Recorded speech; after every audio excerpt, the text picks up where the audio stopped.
Nama lengkapnya Utsman bin Affan bin Abi As bin Umayyah bin Abdul Syam bin Abdul Manaf, biasa dipanggil Abu Abdillah, dan digelari Zu-an-Nurain, pemilik dua cahaya.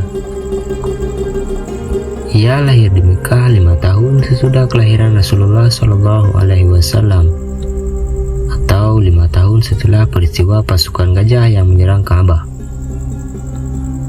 Ia berwajah tampan, kulitnya halus dan putih, jenggotnya lebat, bagian depan kepalanya botak, dan tangannya kekar. Ia mengikrarkan diri masuk Islam di hadapan Nabi Shallallahu Alaihi Wasallam setelah ia diajak masuk Islam oleh Abu Bakar As-Siddiq. Setelah masuk Islam, pamannya mengikatnya dengan tali sambil berujar, "Apakah kamu masih menyukai agama nenek moyangmu setelah kamu menganut agama barumu ini? Demi Allah, aku tidak akan melepaskanmu sebelum kamu keluar dari agama barumu ini." "Demi Allah, aku sama sekali tidak akan keluar dari agama baruku ini," jawab Utsman dengan tegas. Akhirnya, pamannya putus asa dan membiarkan Utsman memeluk agama Islam. Ia termasuk salah satu di antara 10 orang yang mendapat jaminan masuk surga, dan termasuk salah satu dari juru tulis wahyu atau Al-Quran. Ia ikut salat menghadap 2 kiblat dan ikut berhijrah 2 kali. Ia juga mengikuti semua peperangan bersama Nabi Muhammad SAW, kecuali perang Badar. Saat itu ia merawat istrinya, Ruqayyah binti Rasulullah, yang sedang sakit keras. Ia digelari pemilik dua cahaya, Zu-an-Nurain, karena ia menikahi 2 putri Rasulullah SAW. Ia menikahi Ruqayyah, kemudian menikahi Ummu Kulsum setelah Ruqayyah meninggal. Ketika Ummu Kulsum meninggal, Rasulullah SAW mengatakan kepadanya, "Seandainya kami memiliki 3, niscaya kami akan menikahkan kepada dia." Utsman memiliki seorang anak laki-laki dari perkawinan dengan Ruqayyah. Akan tetapi, anaknya meninggal pada tahun 4 Hijriah dalam usia 6 tahun.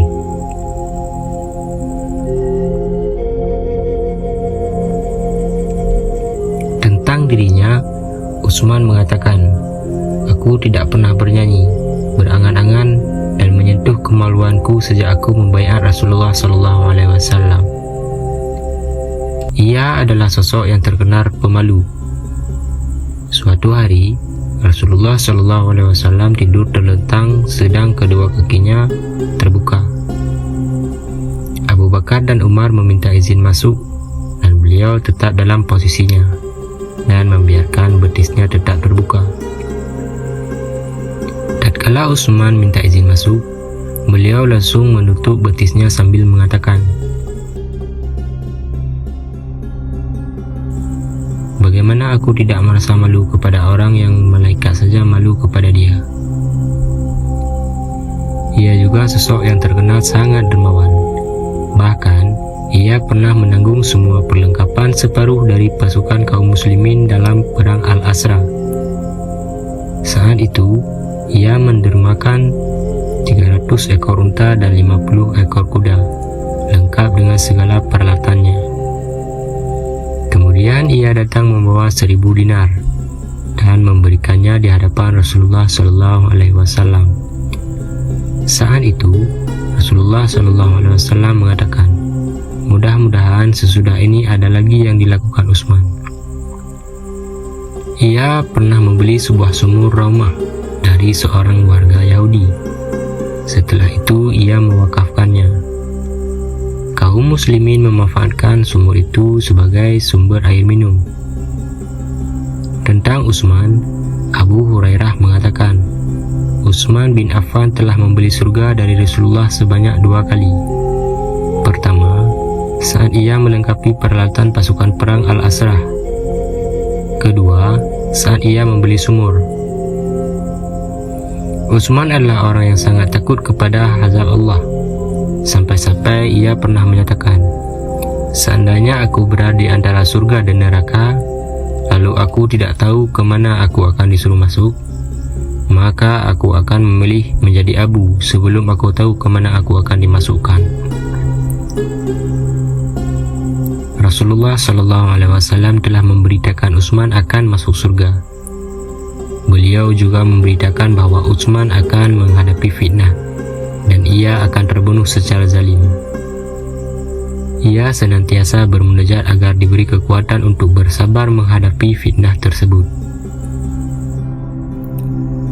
Rasulullah SAW pernah mengatakan kepada Utsman, "Wahai Utsman, sesungguhnya Allah akan mengenakanmu dengan sebuah gamis atau pakaian.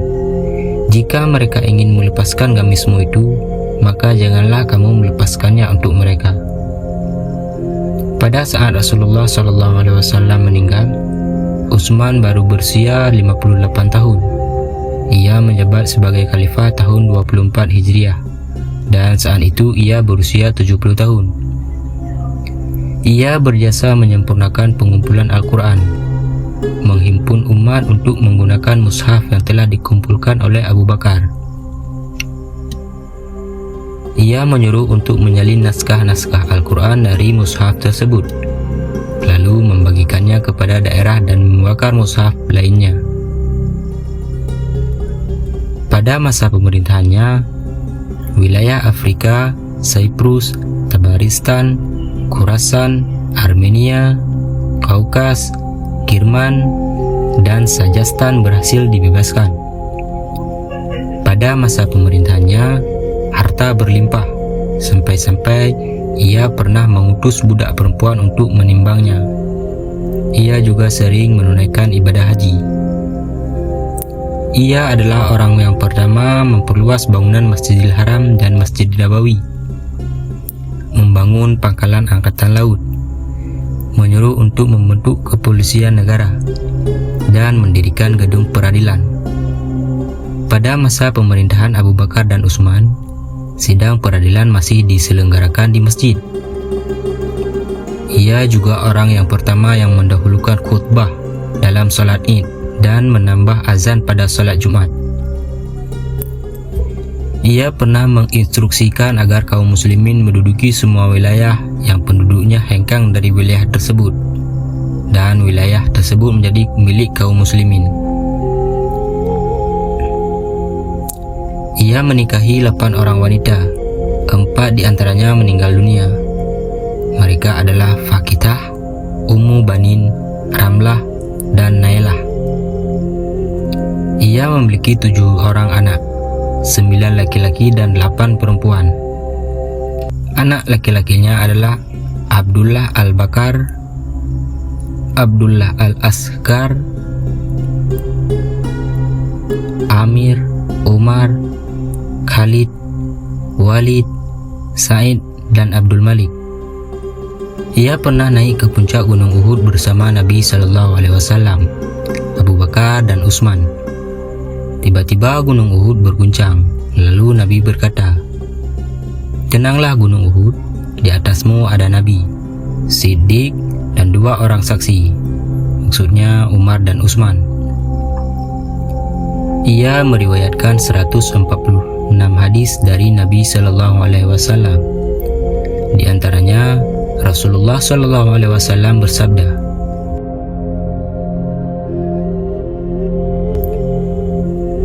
"Siapa di antara hamba yang mengucapkan di setiap pagi, petang, dan malam hari dengan menyebut nama Allah yang tidak ada sesuatu pun yang memberi mudarat bagi namanya, baik di bumi maupun di langit, dan dia maha mendengar lagi maha mengetahui, niscaya tidak akan ada sesuatu pun yang mendatangkan mudarat kepadanya."